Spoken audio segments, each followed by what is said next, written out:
On Sunday, the Washington Post reported that TSMC and Samsung may consider building chip-making fabs in the United Arab Emirates. In response, TSMC stated that it will focus on existing international locations for now instead of expanding further. An industry expert reckoned the report may be a way for the U.S. to entice Middle Eastern countries. On Sunday, the Washington Post reported that chip makers TSMC and Samsung were considering building megafactories in the UAE, investing more than $100 billion in total. In response, TSMC stated that the company is focusing on existing international locations and does not have any new investment plans overseas. We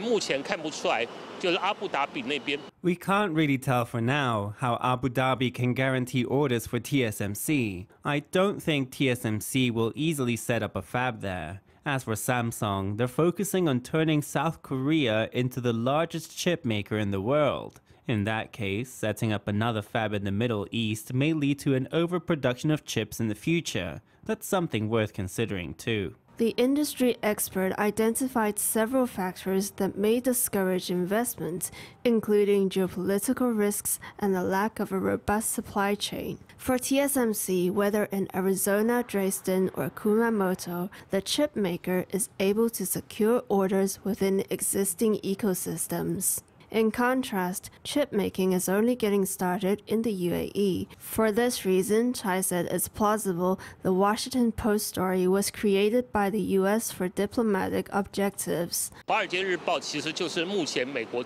At present, the Washington Post is actually the U.S. government's soundboard, while the Middle East is friendlier with China. In that case, the U.S. would want the Middle East, including Abu Dhabi, to believe that there's a chance TSMC or Samsung's building a fab there to improve relations with them. Considering geopolitical risks in the Middle East on the whole, building a fab there would entail having to shoulder these risks, and even the risk of a war breaking out. Even though the UAE may be offering subsidies to attract top chip makers, geopolitical risks and the inherent high costs of building a fab mean that investors would more likely think twice about going there.